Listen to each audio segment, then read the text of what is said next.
Hello, this video outlines project number 1 titled Today's Code. The purpose of this project is to describe the problem of creating an app to display a code. Oftentimes, when you start working on an app, you start from an idea or a thought. Sometimes it's something that comes to you and you want to do it for yourself. Sometimes one of your friends will come to you and say, "Hey, we would like to create an app to do such and such and such." Or perhaps you are contracted. Hopefully, by the end of this course, you'll know enough that someone can come to you and say, "We would like to pay you to create an app that does this." The idea here is that there is an initial statement that describes the problem of the app, like the statement you have in front of you: develop an app that displays a code. That initial statement is general, vague, it does not have any specifics, and can lead or can be interpreted in many different ways. To take that statement, and produce an actual app, it's an actual process, and it takes a lot of times, and we can go in different ways. And I'm presenting to you what I call the app development process, a three-step process that can guide us to go from that initial vague statement to having an actual functioning app that fulfills the initial intent of the people who wanted this app to start with. The app development process is three steps. First, problem formulation. Second step is solution formulation. And third step is solution implementation. You may wonder, I already have the problem, so why do I spending time to formulate the problem? In the problem formulation, we further elaborate and define what the problem actually is. When you say display a code, what does that mean? Do you want to see the full code? Do you want to see half code? What kind of code? Do you want to see more than one code on the page? One code on the page? Can you browse from one to the other? And also, how would this be different from something that's already in the market? So in the problem formulation, we do three things. The first one is we research what's already out there in the market. So we go to the iTunes store, look out there and see what's out, what similar apps do. And then the second step, which is the most critical and most important, is to define the specific scope of the app that we want to develop. What exactly would our app do? And what would it allow the user to do, or to get out of it at the end? And then finally, the last step is how are we going to test it? We started from this vague problem, we define it into a scope, we develop something. How do we know that what we develop actually fulfills the scope that we initially intended? So that is the purpose of testing. So before we build the app, we define what we call the testing scenario. How are we going to test this app that we created? So let's apply this on the app, the Today's Code app. First step is the research. So we look up apps that display codes and identify 1 to 3 items that you like and 1 to 3 items that you didn't like. I will not do this with you on the video, but I encourage you to go on the iTunes store and spend some time search for quotes, today's quote, motivational quotes, and you will get a list of apps that does something similar to what we intended. So go through maybe few of them, 2 or 3, and identify 1 to 3 things that you like and 1 to 3 things that you didn't. Even though what you define I may not include it as I proceed and build this sample app for you, but it will set your mind and on what is a good user interface, what is good interaction, what type of features and capabilities other people have thought of that you may agree with and you may not disagree, you may disagree with.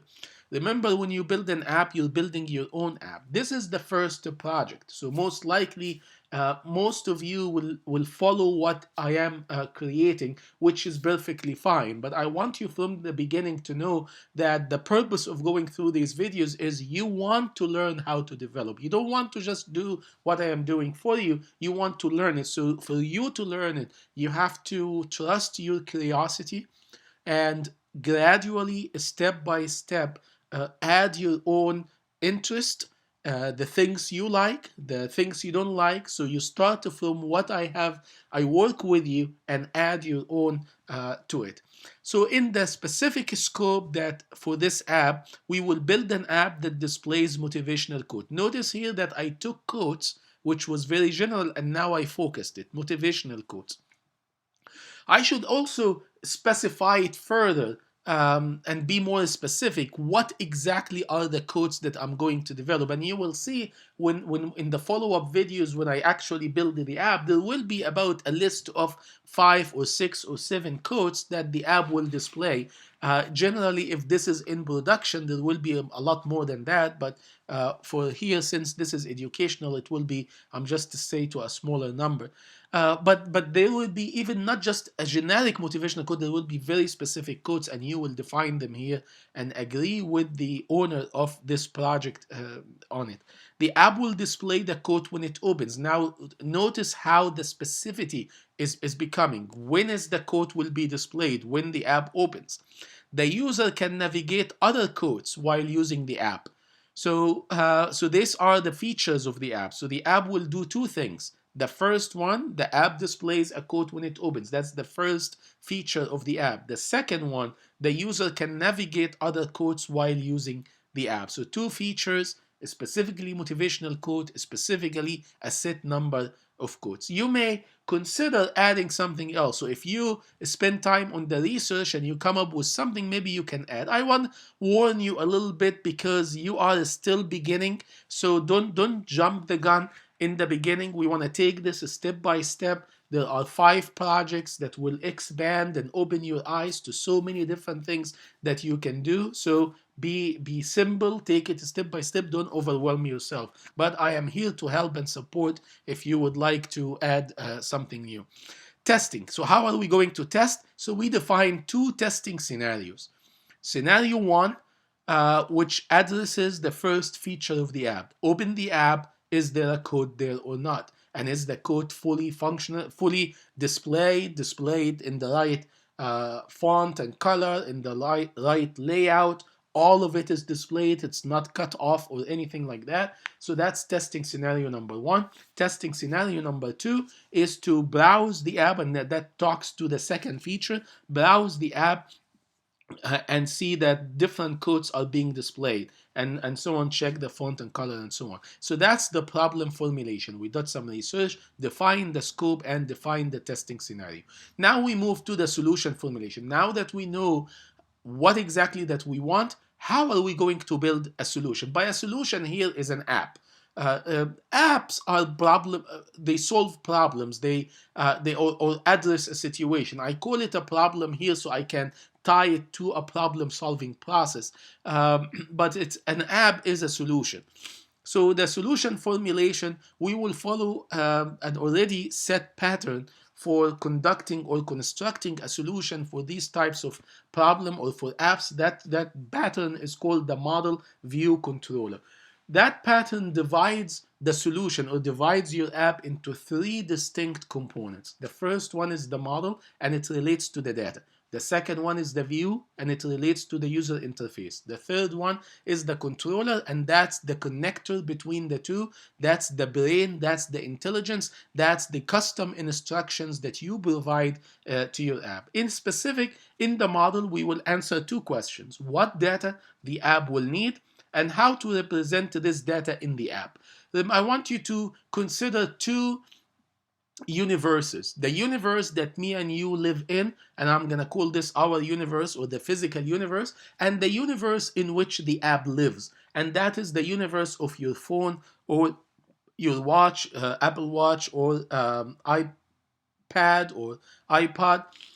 These devices, when you turn them on, they create a digital universe, and that universe lives in the memory of the app. And the bigger the memory of the device, and the bigger the memory of the device, the bigger that universe. When you create the app lives or occupies room in that universe. Um, so we want to know this data, the code that code that we have in our physical world. How am I going to put that in the digital world? And that's what this second question in the model is: how to represent this data in the app. The second element of this pattern is the view, specifically what the user will see and what components the user will interact with. It's two things in the view. First, we're going to let the user see something. The app, the job of the app is to show the user something, so the user will see it. But also the app will interact with the user, so we have to provide the user with means through which they interact with our app. The third is the controller, and the controller relates to the actions that will trigger the app to function. Notice in the problem formulation, we said that the app will display a quote when it opens. When it opens, it speaks to time. So that's the action. Or the user will browse. The user can browse. That's an action. So the actions that will trigger the app to function, and once the app is triggered, what steps or instructions the app will do to fulfill these particular functions. So for this particular project, today's code in the model, what data the app will need. We're talking here about the app presenting the user with a quote. So the first element we're thinking about is a quote. And what is a quote? A quote is a sentence. A sentence is made out of words or text, like we're talking about. So it's not a picture, it's not a movie, it's not an audio, it's text. And also we're saying that the user can browse, so meaning that the app is containing more than one quote, more than one sentence. So there is a list of quotes or a collection of quotes. So two types of data: a single quote or a single sentence or a single text, and a collection or a list of text or a list of quotes. How do we represent this in the app or in the digital universe of the app? The concept I am introducing to you is the concept of data type. The type of the data represents the space in memory that this data will occupy. So every platform, like here we're talking to the iOS platform, or the operating system, which is the operating system that manages the phone device or the mobile device that you have. That operating system provides you with built-in or preset types. You can also create your own, but as you will see for this beginning course, we are using preset types. So our challenge primarily is to learn about all of these preset types and when to use them. So for a single quote, we will use a type called the string.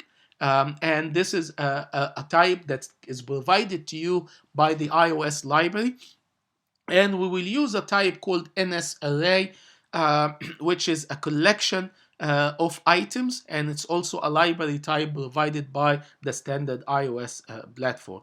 In the view, what the user will see, this one you will likely to sketch, and I will do that once we in future videos. But if this was a very sophisticated or complex app like what you will see in project number 4, there are softwares that help you sketch what the user interface will look like, and try different layouts and so on. What the user will see is, it talks about components, talks about layout, color, fonts, all of stuff like that. We're going to use a component that is built in with or provided by the iOS platform called UI label. UI stands for user interface, and it represents a framework or a package for the user interface. And label is a component that represents text information. We're also going to use another component called UI button. So I'm introducing them to you. UI button is a component that allows the user to click or touch the screen and then trigger an action. You may wonder how would you how would you know about these things beforehand? And the answer is you wouldn't. The purpose of you going through these videos and taking the course or reading a book and so on is to learn about these initial components or elements of the iOS platform and build your own knowledge and build your own library of the different components, and then how to explore and browse the vastness of that platform. So I will be introducing these components to you, and from one project to the other to the third, you will start to acquire them and be on your own after that. The purpose of this video and these different project is to walk you through step by step through the app development process and help you build your own experience. And with practice, you will become independent and working on your own. The controller is the brain of the app. It receives the actions from the view and executes instructions in the computing unit of the device. So every device has its own computing unit, and that is the processor. And you will see it if you buy a device or look at the specs of your device. You will see what is the processor and so on. What actions, two quote actions, will trigger the app to function? We have two functions. We want to display a code when the app opens, and we want to change the code when the user clicks on browse. These two events or times, it's time, it talks about a time, an event, a moment on time, or a state in time that will be very distinct and need to be identified, and that will trigger a certain action from the app. So when the app opens and when the user click on browse, the controller need to capture these events and trigger some instructions to be executed. And this called event-driven development or programming. But meaning by that is that the app by itself will not do anything unless an event takes place. Some of these are user-triggered event, like the user will click on the app or swipe or something like that. And some of it are built-in events, like the app opens, the app closes, the app goes in the background, or a timed events, or receives a notification, and so on. So, but all of them are events. Something happens, and then it triggers an action. The controller is a programming unit called the class. The word class is very important, and we will be talking about it throughout this playlist. Each action is received by a subunit of that class called function. Inside the function is a specific instruction that goes to the processor, like for instance, add 5 plus 2, print this, assign this memory to this value to this memory, and so on. Call this other function. These are specific instructions that will be inside a function, and a class can have unlimited functions, so it can have many of them. Some of those functions will be connected to built-in events, and like for instance a function called the view.didLoad, which is a built-in function that's already connected to the user interface. Every time a view loads, it triggers that function. And there are also custom functions, which are functions we will create and manually connected to actions. For instance, we're going to create a function called the browse codes and connect it to that button on the view. So every time the user clicks the button, it triggers that function, and inside the function will put instructions to change the code. The third step is the solution implementation. And here we create a plan, the plan of action. Now that we defined the problem, formulated the solution, we need to implement. So what steps are we going to follow to build the app? So that's the actual construction of our software or our app. We follow something called iterative development. This means that we break the solution into smaller projects or smaller pieces. We call them iterations, and we work on each iteration independently. And the idea is once you go from one iteration to the other, voila, you will have the entire app built at the end. Iterative development has many benefits. It allows the scope to evolve as you learn. It allows you to capture your mistakes early with less side effects. So if you discover that you misunderstood something, you didn't build the entire app. You just built a smaller subset of the app, and so on and so forth.